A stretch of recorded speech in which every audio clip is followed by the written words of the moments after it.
저는 요즘 한 사람의 중요성을 이 트럼프를 보면서 다시 깨닫게 되었습니다. 트럼프 대통령이 재집권한 지 이제 한 달이 지났는데요. 그 짧은 한 달 동안 임팩트는 어마어마하게 있었습니다. 동맹이고 우방이고 그런 거 없습니다. 오직 미국 우선입니다. 강력한 이민 정책과 보호 무역 정책, 또 러시아와 우크라이나의 전쟁의 종식을 중재하면서 또 이스라엘과 중동 문제를 중재하면서 약해진 국제적인 리더십, 미국이 많이 리더십이 약해졌잖아요. 이걸 강화하고 세계 제1위의 강대국으로서의 세계 질서를 다시 리셋하고 있다는 거예요. 이러한 트럼프의 행보가 정말 미국에 유익이 되는지 아닌지에 대해서는 현재 평가가 미국 내외에서도 엇갈리고 있습니다. 그 말은 who knows? 누가 알겠냐는 것이죠. 우리가 지금 살고 있는 우리들은 유익이 될지 모르지만 앞으로 10년, 20년이 지난 뒤에 미국의 모습은 또 알 수 없는 일이고, 또 지금 우리가 살고 있는 지금 이 시대에 어려울 수도 있겠죠. 그죠? 보니까 주식 막 관세 때문에 많이 떨어지고 그런다 그러더라고요. 예. 어려울 수 있지만 앞으로 10년, 20년 뒤에 어떤 좋은 열매로 돌아올 수도 있는 거니까 결국 시간이 지나봐야 평가할 수 있다는 거예요. 저는 진보도 아니고 보수도 아닙니다. 예. 저는 트럼프파도 아니고 바이든파도 아니에요. 저는 접니다. 아시겠죠? 예.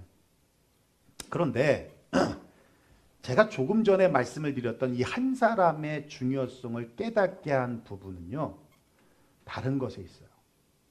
다양성, 포용성, 형평성 정책인 DEI를 행정명령으로 폐지를 시켜버렸다는 겁니다. DEI 정책에 뭐가 담겨져 있냐면 성소수자의 정책이 담겨져 있는데 이것이 폐지가 됐다는 거예요. 이게 폐지가 되면서 미국에서는 성은 하나님께서 창조하실 때 만드신 남성과 여성 두 성밖에 없다고 하면서 성 정체성을 완전히 리셋했습니다. 모르겠습니다. 많은 교회들이 또 성도들이 이 부분을 위해서 얼마나 많이 기도했는지 몰라요. 그리고 집회도 했고요. 워싱턴을 찾아가서 반대 집회도 했습니다. 그렇다고 성소수자들의 인권을 무시하는 게 아니라 남성과 여성인 두 성을 더 번거롭게 여러 가지 성으로서 만들지 말라는 거예요. 그렇게 수고하고 노력했는데 안 됐습니다. 그런데 한 사람이 그냥 한 번에 사인 하나로 완전히 리셋이 돼버린 거예요. 정말 한 사람의 영향력이 어마어마하구나라는 것을 다시 느꼈고, 또 다른 하나는 여러분 잘 아시지만 미국은 청교도 신앙을 기본으로 기독교 국가로서의 정체성을 가지고 세워진 나라인데 지금 종교 다원주의적인 가치관으로 변질이 되어 있죠. 그런데 이걸 트럼프가 다시 기독교 국가로서의 정체성을 회복시켰습니다. 그래서 퍼블릭에서는요, 예수님의 이름으로 기도합니다를 못했어요. 근데 이제는 할 수 있게 되었습니다. 여러분, 전자제품에 보면 리셋 버튼이 있잖아요. 언제 사용하냐면 에러가 나거나 프로그램에 문제가 생길 때, 그때 리셋 버튼을 누르면 다시 재부팅이 됩니다. 제품을 출고할 때와 같은 상태로 되돌아진다는 거예요. 여러분 셀폰도 사용하다 보면 먹통이 될 때가 있고 뭔가가 잘못될 때가 있잖아요. 그러면 껐다 키든지 혹은 그것도 안 되면 어떻게 해요? 초기화를 시킨단 말이에요. 이 초기화 버튼이 바로 리셋 버튼입니다. 그러니까 아주 중요한 기능 중에 하나인데 트럼프가 지금 그걸 누르고 있는 거예요. 성 정체성에 대한 또 국가적인 정체성에 대한 또 보호무역이든 이민이든 그거에 대한 리셋 버튼을 누르고 있다는 겁니다. 여러분 미국뿐만 아니라 인류는 지금까지 잘 살아보고자 문명을 발전시켜 왔어요. 저는 개인적으로 오래 살고 싶은 마음은 없습니다. 여러분 오래 살고 싶은 분 손 들어보세요. 120살까지 살고 싶다. 지서가 네가 제일 먼저 갈 수도 있어. 근데 살고 싶은 이유가 하나 있다면 앞으로의 미래는 어떻게 변할까예요. 그죠? 이제 조금 있으면 앞으로 10년도 아마 안 갈 것 같아요. 퍼스널 로봇이 아마 이제 생기겠죠. 저 중학교 때 여러분 다 아시죠? 제 연배 때는 다 아시잖아요. 중학교 때 컴퓨터가 이게 나왔는데 그게 종로에 그걸 비치해놔서 구경하러 갔어요. 컴퓨터 구경, 퍼스널 컴퓨터 구경하러 갔어요. 근데 그게 95년에 제가 컴퓨터를 샀어요. 그러니까 84년에 구경하러 가고 95년에 제가 그걸 샀으니까 지금 아마 이제 로봇 구경하고 이제 10년 뒤에 아마 개인적으로 하나씩 있지 않을까? 설거지 해금 설거지하고 마사지 해줘 마사지 해줘 이런 시대가 그런 거를 한번 보고 싶은 마음에 올해는 그거까지 살고 싶어요. 그거까지는. 근데 참 잘 살아보자고 문명을 발전시켰는데 에러가 나고 있잖아요. 사람들의 삶은 더 힘들잖아요. 그렇죠? 빈익빈 부익부. 가진 자가 더 갖고 못 가진 자는 더 못 갖고. 범죄율, 살인율, 자살률, 이혼율은 점점 높아져 가고 말이 하나가 화법화되고 이게 말이 되는 소리입니까? 그죠? 상상할 수 없는 일이 지금 일어나고 있어요. 동성 간의 결혼이 인정됐고 또 돈이면 다 된다는 생각에 도덕적이고 성적으로 타락하고 쾌락주의적인 것들이 만연하고 또 산업화, 또 인구 증가로 인해서 폐기물들, 또 인간들이 쏟아내는 모든 쓰레기들이 환경 오염을 시켜가지고 지금 지구가 망가지고 있잖아요. 이때 필요한 버튼이 뭐예요? 리셋 버튼이라는 거예요. 리셋 버튼. 근데 성경도 보면 하나님께서 처음 리셋 버튼을 누르신 사건이 있어요. 가인과 아벨 여러분 알죠? 창세기 4장에. 근데 가인이 동생 아벨을 죽였어요. 그래서 아벨을 대신해서 아담과 하와에게 셋을 주셨어요. 그죠? 셋을 주셨는데 그 셋을 통해서 하나님이 리셋하기를 원하셨던 거예요.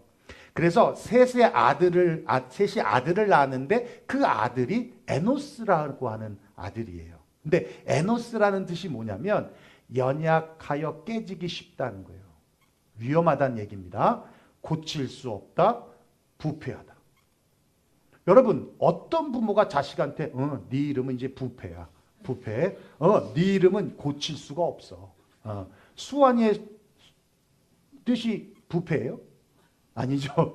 어떤 부모가 이런 이름을 짓습니까? 그렇죠? 무슨 의미냐면 셋은 에노스라는 아들의 이름을 통해서 지금이 바로 에노스의 시대라는 걸 알리는 거예요. 어느 누구도 바꿀 수 없고 고칠 수 없는 부패한 시대. 그런데요. 그 에노스의 시대라는 것을 인식하는 때부터 성경이 뭐라고 말씀하냐면 4장 20절에 그때에 사람들이 비로소 여호와의 이름을 불렀더라. 리셋했다는 얘기예요. 그때부터 사람들이 이제 하나님의 이름을 불렀다라는 얘기입니다. 예배했다는 거예요. 내가 에노스고 우리가 에노스고 이 시대가 에노스의 시대라는 걸 인식해야 된다는 거예요. 그래야 하나님을 부를 수 있다는 겁니다. 특별히 오늘 본문은 우리가 영적으로 리셋해야 할 것이 무엇인지에 대해서 말씀해 주고 있는데요. 여러분 에베소 교회는 사도 바울이 2차 전도 여행 때 세운 교회입니다. 그리고 3차 전도 여행 때 무려 이 에베소에서 3년 동안 목회를 했던 곳이에요. 그리고 바울이 떠난 후에 우리가 잘 아는 후임으로 누가 왔는지 아십니까? 아볼로라고 하는 목회자, 그 다음 디모데라는 목회자, 사도 요한이라는 목회자가 목회를 했던 곳이고 예수님의 어머님 마리아가 이곳에서 이곳을 다녔던 교회이기도 했습니다. 그러니까 어마어마한 교회예요. 소아시아 지도 보면 아시겠지만 소아시아 7교회 중에 가장 큰 교회이고 가장 자리가 잘 잡힌 교회이기도 했습니다. 여러분 이렇게 생각하면 돼요. 빌리 그레이엄 목사님이 개척하고 팀 켈러 목사님이 2대 목사님, 닉 워렌 목사님 3대 목사님 이렇게 흘러간 거예요. 조용기 목사님이 개척하고 오카는 목사님이 2대 목사님, 또 이찬수 목사님이 지금 3대 목사님 이렇게 가는 거예요. 그러니까 하나님의 역사가 어마어마하게 있었던 교회이기도 하고요. 하나님의 역사가 큰 만큼 뭐가 있어요? 환난과 핍박과 시험도 있었던 큰 시험도 있었던 교회이기도 했다라는 겁니다. 그럼에도 불구하고 흔들리지 않은 믿음으로 지켰던 교회였기에 하나님은 에베소 교회를 향해서 아주 칭찬을 아끼지 아니하셨어요. 2절과 3절 우리 한번 다시 읽어볼까요? 시작. 내가 내 행위와 수고와 내 인내를 알고 또 약한 자들을 용납하지 아니한 것과 자칭 사도라되 아닌 자들을 시험하여 그의 거짓된 것을 내가 드러낸 것과 또 내가 참고 내 이름을 위하여 견디고 게으르지 아니한 것을 아노라. 여러분 에베소 교회는 행위가 있었다 그랬어요. 여기서 행위는 원문상으로 보면 복수예요. 행위들이라는 거예요. 행함이 있는 교회였다는 얘기입니다. 어떤 행함이 있었을까요? 선한 사마리아인과 같은 구제도 있었고요. 초대교회와 같이 목숨을 건 선교도 있었고요. 주님의 몸된 교회를 위하여 마리아와 같은 이 봉사와 헌신도 있었던 교회라는 겁니다. 뿐만 아니라 거짓 사도들을 걸러내기도 하고 니골라당이라고 하는 이단자들을 구별해내기도 할 수 있을 만큼의 지적인 수준도 굉장했던 교회라는 겁니다. 그런데 보이지 않는 영적 에러가 나타났어요. 그게 뭐냐면 처음 사랑을 버린 거라는 거예요. 4절에 이렇게 말씀하시죠. 그러나 너를 책망할 것이 있나니 너의 처음 사랑을 버렸느니라. 처음 사랑을 버렸다. 그럼 처음 사랑이 뭘까요? 여러분 남자가 여자와 만나서 연애를 할 때 또 이제 결혼을 할 때 우리 어저께 우리 은혁이네 신방했는데 그냥 너무 행복했어요. 그러니까 집이 행복해. 그냥 집이 행복해. 뭐 알지? 무슨 말인지 알죠? 네. 지금은 안 해야? 너무 행복해. 너무 행복해서 그냥 내가 기분이 너무 좋아졌어요. 너무 좋았어요. 그런 어떤 설렘이 있잖아요. 그죠? 우리가 예수님을 처음 만나고 났을 때의 구원의 감격, 감사, 그 은혜, 그 설렘들. 이게 첫사랑이죠. 다윗이 나단 선지자를 통해서 밧세바를 취한 감추었던 이 간음죄가 폭로가 됐는데 그때 다윗이 시편 51편에 이렇게 기도를 드렸어요. 주의 구원의 즐거움을 내게 회복시켜 주옵소서. 자원하는 심령을 주셔서 나를 붙드소서. 구원의 즐거움을 회복하는 것, 이게 첫사랑을 회복하는 거죠. 그리고 자원하는 심령은 하나님의 은혜를 내게 부어달라고 하는, 그래서 기쁨으로 주님을 섬기게 해달라는 기도였습니다. 구원의 감격을 회복시켜달라, 자원하는 심령이란 주님의 은혜를 부어달라는 기도였어요. 이런 구원의 감격과 감사와 은혜가 없으면 아무리 행함이 있고 수고가 있고 인내가 있어도 아무리 바른 교리를 외쳐도 그거 가짜라는 거예요. 지금 에베소 교회와 딱 어울리게 주시는 짝이 되는 말씀이 있는데요. 고린도서 13장 사랑장이에요. 우리 한번 읽으면서 한번 잘 아시잖아요. 한번 잠잠히 묵상해 봅시다. 한번 읽어볼까요? 시작. 사람의 방언과 천사의 말을 할지라도 사랑이 없으면 소리나는 구리와 울리는 꽹과리가 되고 내가 예언하는 능력이 있어 모든 비밀과 모든 지식을 알고 또 산을 옮길 만한 모든 믿음이 있을지라도 사랑이 없으면 내가 아무것도 아니요 내가 내게 있는 모든 것으로 구제하고 또 내 몸을 불사르게 내줄지라도 사랑이 없으면 내게 아무 유익이 없느니라. 여러분 이게 에베소 교회랑 정확하게 일치되지 않아요? 여러분 아무리 방언을 말하고 천사의 말을 해도 사랑이 없으면 nothing on it. 아무것도 아니에요. 그냥 울리는 꽹과리와 같다는 거예요. 예언하는 능력이 있고 산을 옮길 만한 믿음이 있어도 사랑이 없으면 아무것도 아니라는 거예요. 내게 있는 모든 것을 구제하고 몸을 불사르내는 그런 헌신을 한다 할지라도 사랑이 없으면 아무 유익이 없다는 거예요. 그와 같이요, 구원의 감격과 감사와 은혜 없이 행하는 모든 행위, 모든 수고, 모든 인내, 모든 바른 교리 아무 의미가 없다는 겁니다. 왜일까요? 여러분, 모든 행위, 수고, 인내, 지식, 교리의 출발점은 하나님의 은혜라는 것에서부터 시작되기 때문에 그래요.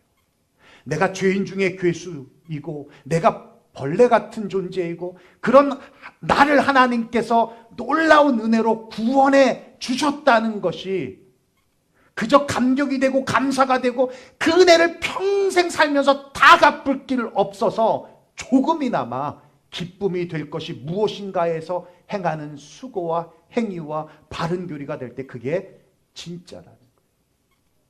그래서 찬송가 가사 중에 그러잖아요. 만입이 내게 있어도, 입이 만 개라도 하나님의 그 은혜를 다 말할 수 없다는 거예요. 입이 만 개라도. 여러분, 이게 빠지면 공로가 파니치는 겁니다. 그래서 내가 이 교회에서 얼마나 헌신했는데, 내가 이 교회에서 얼마나 충성했는데, 이게 빠지니까 하나님을 기뻐하시는 것이 아니라 사람을 기쁘게 하는 눈치를 보는 거예요. 교회 안에서도 이익을 따라서 신앙생활하는 겁니다. 사랑은 아무 유익을 굳지 않는다고 했는데 이익을 따라서, 보기에 좋은 것을 따라서 섬기고 봉사하는 거예요. 무엇이든지 하나님이 기쁘시다면 할 수 있다가 아니라 내 형편, 내 처지, 내 상황 다 살핀 후에 그럼 해줄게가 되는 거예요. 그럼 해줄게. 성경의 그런 행위, 수고, 인내, 지식은 소리나는 구리이고 울리는 꽹과리라는 거예요. 아무것도 아니고 아무 유익도 없다라고 단호하게 말씀하고 있는 겁니다. 지금 우리들의 신앙생활은 어떻습니까? 성경 말씀을 매일 사모하고 계십니까? 기도의 깊은 은혜의 자리로 나아가고 계십니까? 주일을 거룩하게 지키고자 하는 열망이 여러분 가운데 있으십니까? 주일 예배를 위해 기쁨으로 봉사하고 은혜를 누리시고 계십니까?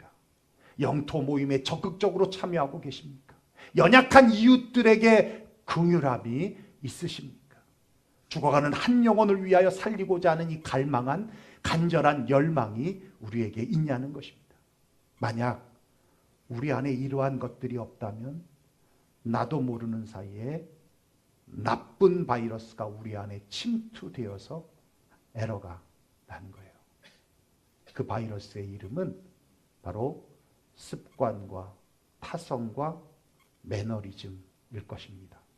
습관이라는 건 일상적인 반복, 무의미한 반복적인 행위를 말하는 거고, 타성은 오래되어 굳어진 좋지 않은 버릇입니다.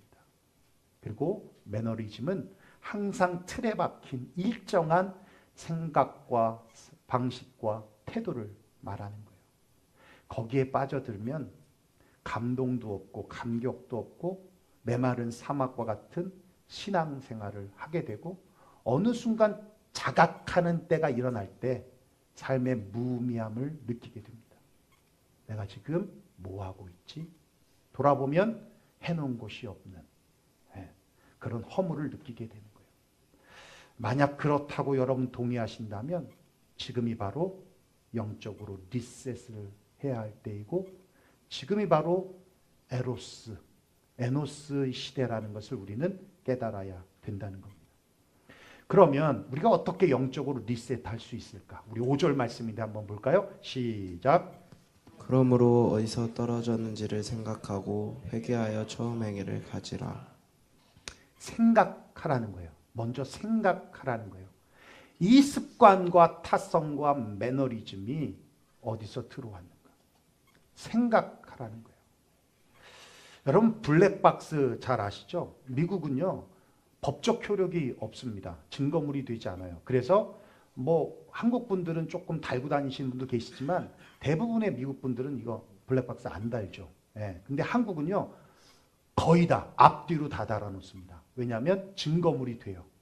그래서 교통사고가 났을 때 이 갈등을 해소할 수 있는, 또 분쟁을 종식시킬 수 있는 증거물이 되기 때문에 다 달아놓습니다. 여러분, 비행기의 블랙박스도 굉장히 중요하죠. 비행기 블랙박스는 데이터와 그리고 조종실의 음성이 고스란히 기록이 되어져 있습니다. 비행기가 사고가 났을 때 그 원인을 밝혀주는 아주 중요한 증거물이 되기 때문에 그렇습니다. 그래서 수심 100m에도 그 압력에도 견뎌낼 수 있을 만큼 만들었고요. 또 1300도의 섭씨에도 타지 않는 재질로 만들었습니다. 그리고 내부에 위치 추적 장치까지 되어 있어요. 그래서 어디로 날아갔던지 간에 그걸 찾아낼 수가 있다라는 얘기죠. 근데 여러분 그거 아십니까? 우리 마음에도 여러분 블랙박스가 있어요. 우리 마음에도. 그래서 내 생각, 내 감정, 내 말, 내 행동들이 기록이 되어 있습니다. 이 블랙박스는요, 이 마음의 블랙박스는 이 기억이라는 장치를 통해서 우리 마음에 입력이 됩니다. 그리고 생각이라는 걸 통해서 그걸 끄집어내는 거예요. 우리 안에 이 블랙박스를. 기억 속에서 꺼낸 생각이 아련하면 그걸 우린 추억이라고 하는 거고요. 기억 속에서 꺼낸 이 생각이 몸소리치도록 싫으면 우린 그것을 후회라고 하는 겁니다. 주님은 말씀하고 있어요. 그러므로 어디서 떨어졌는지 생각하라. 묵상하라는 거예요. 잠잠히 성령님을 의지하면서 내 마음의 블랙박스를 깊이 들여다보면 성령님께서 그 안에 무엇이 기록이 되어 있는지를 생각나게 해주신다는 거예요. 도대체 왜 이 첫사랑을 잃어버렸을까? 하나님보다 더 좋아하는 그 무엇이 내 안에 있는 것인가?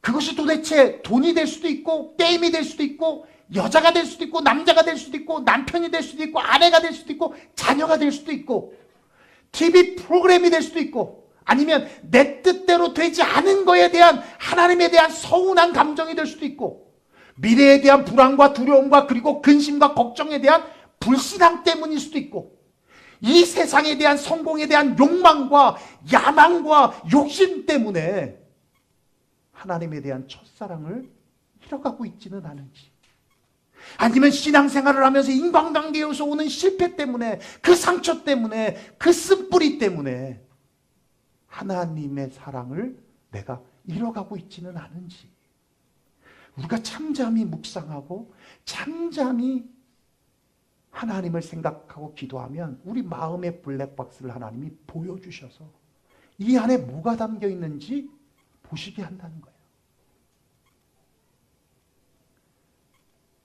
성령님을 의지하면 잠잠히 묵상하면 우리 안에 계시고 지금도 내 안에 역사하고 계신 성령님께서 내 마음의 블랙박스에 담긴 데이터를 생각나게 해주시고 보여주실 겁니다. 그러면 그 다음이 치료예요. 치료. 다시 5절 말씀 한번 읽어볼까요? 시작. 그러므로 어디서 떨어지는지를 생각하고 회개하여 처음 행위를 가지라. 회개하고 처음 행위를 가지라. 회개하고 처음 행위를 가지라.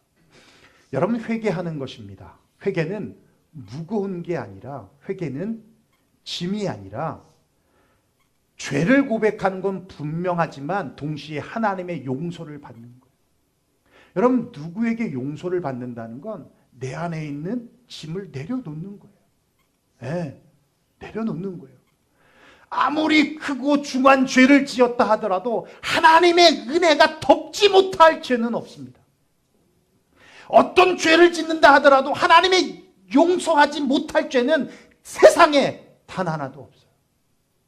그래서 성경이 분명히 말씀하고 있습니다. 요한일서 1장 9절 우리 한번 읽어볼까요? 시작. 만일 우리가 우리 죄를 자백하면 그는 미쁘시고 의로우사 우리 죄를 사하시며 우리를 모든 불의에서 깨끗하게 하실 것이요. 여러분 믿습니까? 여러분 그러므로 회개는 하나님의 은혜와 축복에 대한 회복의 출발점입니다. 회개가 우리의 영적인 삶을 다시 리셋시키는 리셋 버튼이에요. 베드로가 설교를 하고 난 뒤에 거기에 모인 3,000명의 사람들이 듣고는 그럼 우리가 어찌하야겠습니까? 어떻게 해야겠습니까? 라고 간절하게 물을 때 가슴을 찢고 그 죄악을 뼈저리게 아파하며 회개하라고 그렇게 고백을 합니다. 회개로부터 영적인 리셋이 시작이 된다는 거예요. 한국에 우리들의 교회라고 하는 교회가 있어요. 김양재 목사님이 섬기는 교회인데 여러분 잘 아시죠? 이 교회는 엄청나게 큰 교회잖아요. 근데 큐티 나눔으로 부흥이 된 교회입니다. 우리는 영토라고 하는데 우리들의 교회는 목장이라고 하는데요. 목장에서 큐티 나눔이 얼마나 잘 되는지 위선, 체면, 인격이라는 가면들을 다 내려놓고 벌거벗은 자신의 모습을 드러내면서 자신의 죄를 고백하고 함께 기도를 합니다. 우리도 그렇지만 남편과 아내가 같이 예배를 드리잖아요. 그런데 그 자리에서 나 바람 피웠어요. 낙태했어요. 이혼했어요. 자살을 시도했었어요. 음란물에 중독됐어요. 마약에 중독이 됐어요. 감추고 싶은 삶의 부끄러운 것들을 너무 쉽게 이야기하고 함께 회개하고 기도하고 그 가운데 성령님의 치유를 받고 위로를 받고 그렇게 삶이 리셋된 것을 매 주일마다 간증하고 그래서 우리들의 교회를 목욕탕 교회라고 부르고요. 또 김양재 목사님을 때메리 목사님이라고 부르기도 하는 겁니다. 여러분 영토 모임에서 그렇게 하라고 하는 얘기가 아닙니다. 그러면 우리는 공중분해될 수도 있어요. 제 바람 폈대. 끝나는 거야. 끝나는 거야. 우리들의 교회는 그렇게 훈련이 된 겁니다. 그래서 그게 가능한 거예요. 예. 우리 교회에서 그런 말 하면 듣는 사람이 부담돼요. 그만해. 이렇게 될 거예요. 무엇을 말씀드리고 싶은 거냐면 여러분 회개했다는 건요. 다른 사람이 알아도 상관이 없다는 거예요. 우리가 회개를 했음에도 불구하고 또 반복적으로 그 죄에 넘어지는 이유가 뭔지 아십니까? 은밀하게 하기 때문에 그래요. 은밀하게 하기 때문에. 여러분 그것을 내가 용서받았다라고 하면 자랑할 것은 아니지만 내가 한때 이랬다라고 말할 수 있는 거예요. 왜요? 지금은 안 하니까. 지금은 안 하니까. 근데 왜 말 못해요? 지금도 하고 있어요. 회개는 했는데 여전히 하고 있어요. 그러니까 자꾸 의지가 약해서 다시 죄짓고 또 죄짓고 또 죄짓는 거예요. 근데 여러분 마귀는 한 번 죄짓으려고 우리에게 유혹하는 게 아니라요. 한 번의 죄가 두 번, 세 번 반복됨을 통해 우리를 장악하는 게 목적이고요. 여러분 아시잖아요. 이렇게 자꾸 죄짓고 회개하고 죄짓고 회개하다 보면 하나님 앞에 어떤 마음 들어요? 송구하다는 마음이 들고 내가 뻔뻔하다는 생각이 들잖아요. 그러면 나도 모르게 하나님으로부터 점점 멀어지게 되는 거예요. 마귀는 한 번의 죄지음을 통해 우리를 장악하고 장악한 것을 통해서 하나님 앞에 나아가지 못하게 우리를 하나님과 떨어뜨리게 하는 게 마귀의 최종 목표라는 겁니다. 여러분 삭개오가 주님을 영접한 후에 뭐라고 고백하냐면 내 소유의 절반은 가난한 자들에게 나눠주겠으며 만일 내가 토색한 것이 있으면 4배를 갚겠다 그랬어요. 토색한 게 없을 수가 없습니다. 그런데 이걸 무리 앞에서 예수님 앞에서 얘기한 거예요. 뭐예요? 다시는 토색하지 않겠다는 얘기예요. 다시는 토색하지 않겠다는 거예요. 은밀했던 죄를 예수님 앞에 정직하게 말하고 사람들 앞에 말해서 이제는 안 하겠다는 의지를 보였다라는 겁니다. 은밀한 것이 아니라 사람들이 지켜보는 중에서 의지를 세웠다는 거예요. 사람들 앞에서 약속을 했다는 겁니다. 그게 회개라는 거예요. 그러면 영적 에라가 지워지고 영적인 리셋이 됩니다. 다시 회복이 됩니다. 다시 새롭게 시작하게 될 수 있게 되는 거예요. 사랑하는 유영교회 성도 여러분, 여러분은 에베소 교회가 잃어버린 그 첫사랑을 간직하고 계십니까? 예수님을 처음 만났을 때와 비교해 보면 지금 여러분의 열정은 어떻습니까?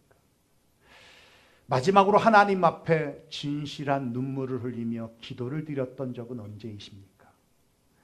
만약 잃어버려졌다면 나도 모르게 내 삶에 들어와 번식하고 있는 습관과 타성과 매너리즘 때문은 아닙니까? 만약 그렇다면 지금 다시 영적 리셋을 통해서 처음 가졌던 사랑과 열정을 회복해야 될 때라는 거예요. 여러분 다시 한번 생각해 보십시오. 내가 왜, 무엇 때문에 이렇게 되었는지. 그리고 여러분 열망해 보십시오. 하나님과의 관계에서 가장 회복시키고 싶은 것이 무엇인지 다시 열망해 보십시오. 그리고 하나님 앞에서 정직하게 회개함으로 나아갈 때 기억이라고 하는 마음의 블랙박스 안에 더 이상 마이 스토리가 아니라 마이 이벤트가 아니라 하나님의 이야기로 가득 차게 될 것입니다. 그리고 뜨거운 가슴으로 성령 충만하여 주님과 교회와 형제 자매를 사랑하는 불타는 크리스찬이 되게 될 줄로 믿습니다.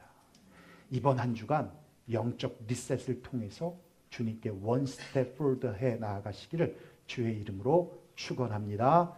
기도하겠습니다.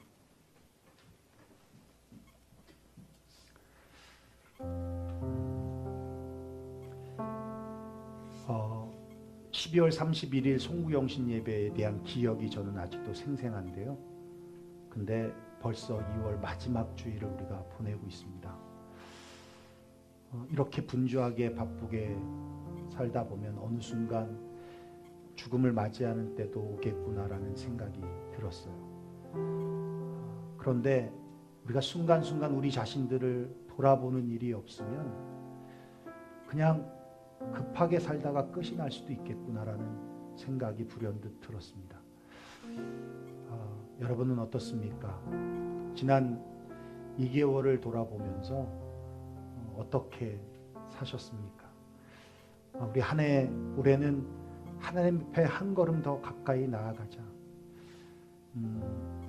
하나님 앞에 가까이 하는 것이 내게 복이라고 하는 그 말씀을 붙들고 시작했는데 여러분 얼마만큼 하나님과 친밀함을 갖고 계십니까?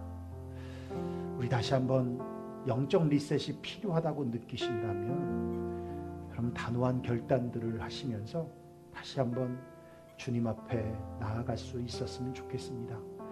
정직하게 또 내가 왜 무엇 때문에 내 마음에 이 블랙박스가 도대체 뭐로 가득 차 있는지 생각하면서 묵상하면서 들여다볼 수 있었으면 좋겠고 그리고 그 가운데에 다시 하나님의 스토리로 우리 안에 있는 마음의 블랙박스 속에 가득 채워 넣으실 수 있기를 위해 회개하면서 다시 리셋되어졌으면 좋겠습니다. 오늘 우리 말씀 들은 대로 또 여러분이 느낀 대로 우리 하나님 앞에 결단하면서 하나님 앞에 기도하겠습니다. 고마우신 우리 아버지 하나님 감사와 영광